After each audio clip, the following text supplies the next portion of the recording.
Hello बच्चों, मैं हूं शेर सिंह वर्मा। स्वागत है आपका हमारे यूट्यूब चैनल में। तो आज हम लेकर आपके लिए आए हैं त्रिकोणमिति का एक और नया वीडियो। पिछले वीडियो में हमने एक्सरसाइज 8.1 के सरल प्रश्नों के हल कराए थे। त्रिकोणमिति की एक्सरसाइज 8.1 के थोड़े कठिन सवालों की ओर बढ़ते हैं, क्योंकि इसमें नॉर्मल सवाल जो थे वो पिछले वीडियो में हमने हल करा दिए थे। तो आज चलिए शुरू करते हैं। तो बच्चों, आज का हमारा पहला सवाल है, आकृति में tan p माइनस काट r का मान ज्ञात करो। एक आकृति दी है, समकोण त्रिभुज दिया है, पी क्यू आर एक समकोण त्रिभुज है। इसमें हमको tan p माइनस काट r का मान ज्ञात करना है। तो सबसे पहले देखते हैं tan p बराबर क्या होता है। tan p बराबर होता है लंब बटे आधार, लंब बटे आधार, और उसके बाद है काट r। तो काट r, काट कह लो कोट कह लो, एक ही बात है। तो काट r बराबर होता है आधार बटे लंब, आधार बटे लंब। अब हमको ये चेक करना होगा यहाँ पर क्या मान दिए हैं कि नहीं दिए हैं। तो सबसे पहले हम एक त्रिभुज अपना अलग से बना लेते हैं। देखिए, सबसे पहले यहाँ से देख लो, यहीं थे पहले पुराने चित्र थे। तो यहाँ पर 90 डिग्री है, तो 90 डिग्री के सामने वाली भुजा सदैव क्या होती है, कर्ण। चित्र आप किधर से भी बनाओ, कैसे भी घुमा फिरा के बनाओ, कभी कर्ण बदलते नहीं है, क्योंकि सबसे बड़ी भुजा यही होती है। तो देखिए, एक हम अलग से एक चित्र बना लेते हैं। ये हमने समकोण त्रिभुज बना लिया। तो यहाँ पर क्या लिखेंगे, हमको मान ज्ञात करना है कौन से कोण का, कोण पी से मान ज्ञात करना है। काय का, tan का। कोण पी से, तो पी से हमें मतलब है, यहाँ पर तो 90 डिग्री है 90 अंश, लेकिन हमको यहाँ पर पी क्यू आर, क्यू जो है वो 90 अंश है। कोण पी से मतलब है, क्योंकि tan पी का हमें मान चाहिए, तो पी से मतलब है। तो कोण की जिसको निकालोगे उसके सामने वाली भुजा सदैव लंब होती है, और 90 डिग्री के सामने वाली भुजा सदैव कर्ण होती है, और जो बचती है वो आधार भुजा कहलाती है। ये आधार है, ठीक है। यहाँ से देखो, अब तुम्हें किसका किसका मान पता है, तुम्हें पी क्यू का मान पता है। पी क्यू, ये पी और क्यू क्या है, पी और क्यू। देखो यहाँ से पी क्यू जो है वो 12 सेंटीमीटर है। 12 सेंटीमीटर क्या है, 12 सेंटीमीटर आधार दिया है 12 सेंटीमीटर। उसके बाद और क्या दिया है, पी आर या आर पी, पी आर या आर पी, ये 13 सेंटीमीटर दिया है। ये क्या है, 13 सेंटीमीटर। देखो 13 सेंटीमीटर कर्ण दिया है। क्या निकालना है, हमको लंब निकालना है। यहाँ पर लंब नहीं दिया गया, क्या नहीं दिया गया, लंब नहीं दिया गया। तो हम क्या का इस्तेमाल करेंगे, पाइथागोरस प्रमेय का। अब हम पाइथागोरस प्रमेय लगाएंगे, क्योंकि हमको अगर दो मान ज्ञात हों तो तीसरा मान हम पाइथागोरस प्रमेय से ज्ञात कर सकते हैं। क्योंकि कर्ण स्क्वायर तो सबसे बड़ी भुजा है, उसका वर्ग शेष दो भुजाओं के वर्गों के योगफल के बराबर होता है। ये पाइथागोरस ने संबंध बताया था। तो पाइथागोरस प्रमेय से,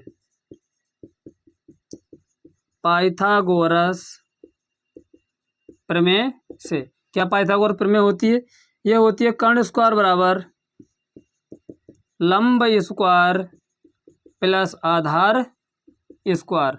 हमको यहाँ पर मान का चाहिए, हमको लंब का मान चाहिए। तो देखो, जो छोटी भुजाओं में से एक भुजा को तुम्हें पता करना है, तो सबसे बड़ी भुजा कर्ण में से दूसरी वाली दी हुई को घटा दो। तो यहाँ से देखिए, लंब स्क्वायर बराबर सूत्र क्या होगा, कर्ण स्क्वायर और माइनस आधार स्क्वायर। कर्ण में से घटेगी हमेशा, क्योंकि सबसे बड़ी कर्ण होती है। तो देखो यहाँ पर लंब स्क्वायर है, कर्ण स्क्वायर है। तो ये देखो लंब स्क्वायर, जिसका मान पता है उसका मान लगा दो। कर्ण कितना है, 13, तो 13 का स्क्वायर, माइनस आधार कितना है, 12, तो 12 का स्क्वायर।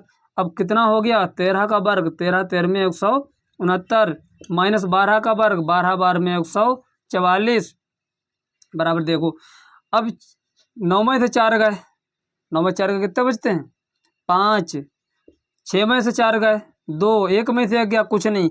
तो यहाँ से आगे आ जाओ। यहाँ देखिए, लंब स्क्वायर बराबर आया है 25, तो हमको लंब बराबर चाहिए, क्योंकि लंब स्क्वायर बराबर 25 था, तुम्हें मतलब तो लंब से है। तो लंब बराबर हो जाएगा √25। अब बच्चों 25 का वर्गमूल कितना होता है, 5 होता है। तो लंब बराबर आ गया है 5, क्योंकि होता है 5 25। तुम्हें लंब तो मिल गया है, कहाँ पे लंब है, देखो लंब तुमको मिल गया है 5 सेंटीमीटर। अब हम tan p का मान ज्ञात कर लेंगे। अब tan p बराबर क्या था, लंब बटा आधार, लंब बटा आधार। अब देखो लंब कितना है, tan p बराबर लंब कितना है, लंब यहाँ से 5 और आधार कितना है 12, तो 5/12। तुमको tan p का मान यहाँ से मिल गया है। तो tan p हमारा आ गया। अब हमको काट r का मान चाहिए, तो काट r बराबर होता है आधार बटा लंब। अब बच्चों इसके लिए हम एक त्रिभुज अलग से बना लेते हैं, छोटा सा। हमने यहाँ पर एक समकोण त्रिभुज अलग से बना लिया। तो देखिए यहाँ पर गौर करिए, तो यहाँ पर हम सबसे पहले Q तो वही रहता है, Q यहाँ कितने पे 90 पे, तो यहाँ भी 90 अंत पे रहेगा ये Q। हमको R का मान चाहिए तो हम ले लेंगे P Q R, क्योंकि हमको काट R का मान चाहिए ना, तो यहाँ पर हमको R कोण से मतलब है। अब R के सामने वाली जो भुजा होगी वो क्या होगी, मतलब जो थीटा मानते हो, R मानते हो, A मानते हो, B मानते हो, जिस कोण से तुम्हें मतलब है उस कोण के सामने वाली भुजा हमेशा क्या ली जाती है, लंब ली जाती है। जिस कोण से तुमको किसी को ज्ञात करना है, जिस अनुपात को ज्ञात करना है, उस कोण से जो भुजा ले लोगे वो लंब लोगे। कर्ण वही रहती है 90 डिग्री सामने वाली। फिर जो बचती है वो क्या होती है, आधार भुजा होती है। ये बच्चों आधार भुजा है। अब जरा ध्यान दो, देखो हम यहाँ पर नाम जो भुजाओं के थे वो पहले देख लेंगे।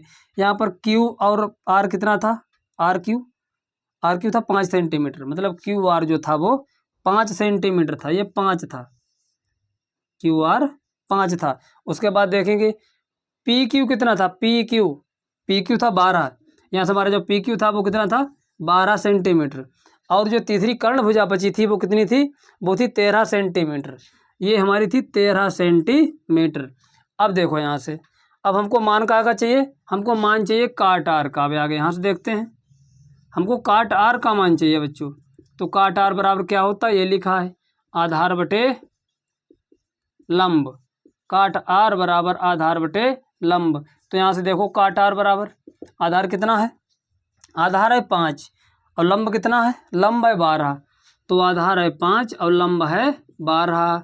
तो यहाँ पर हमको काट R का भी मान मिल गया 5/12। लेकिन अभी हमारा आंसर नहीं आया, हमको मान का चाहिए, हमको मान चाहिए tan p माइनस काट R का।